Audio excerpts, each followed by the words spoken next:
તો મિત્રો આ 2 મિનિટનો વિડીયો જોવાથી ભાઈ તમે તમારી જિંદગીની અંદર તમારા ખેતરની અંદર એ ઝાટકા મશીન મૂકો પણ નહીં.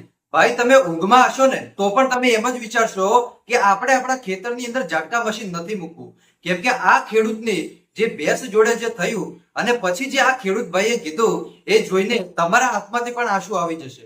છેલ્લે આ ખેડૂત ભાઈએ એવું જ કીધું કે મારી જ ભૂલના કારણે મારી ભેંસનું અવસાન થઈ ગયું.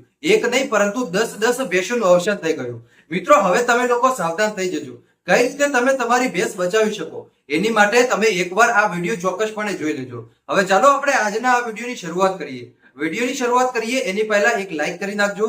ચેનલ ઉપર પહેલી વાર જ આવતા હોય તો દર્શક મિત્રો અવશ્ય આ ચેનલને સબસ્ક્રાઇબ કરજો, જેથી કરીને તમને આવું ઘણું બધું અહીંયા જાણવા મળતું રહેશે. દર્શક મિત્રો હાલ સોશિયલ મીડિયાની અંદર એક આ ભેંસનો વિડીયો વાયરલ થયો, જેમાં મિત્રો આ ભેંસને ઝાટકા મશીનના કારણે કરંટ લાગી ગયો. એક ભેંસને કરંટ લાગતા એની બાજુમાં એક બીજી ભેંસ ત્યાં ઊભી હતી અને એ ભેંસને પણ કરંટ આવી ગયો અને જેના કારણે આ ખેડૂતભાઈની બંને ભેંસો કે જેમનું અવસાન થઈ ગયું. છેલ્લે આ ખેડૂતભાઈએ રડતા એવું જ કીધું કે મારી જ ભૂલના કારણે આ બંને ભેંસોના જીવ ગયા. મેં એવું વિચાર્યું હતું કે મારા ખેતરની અંદર ભૂંડ ના આવે, રોજડા ના આવે, મારા ખેતરની અંદર કોઈ એવા જનાવર ના આવે, એને ધ્યાનમાં રાખી અને મેં આ ઝાટકા મશીન લગાવ્યું હતું. પરંતુ 5,000 નું આ ઝાટકા મશીન કે જે મને આજે 2 થી 3 લાખ રૂપિયાનું નુકસાન આપી ગયું.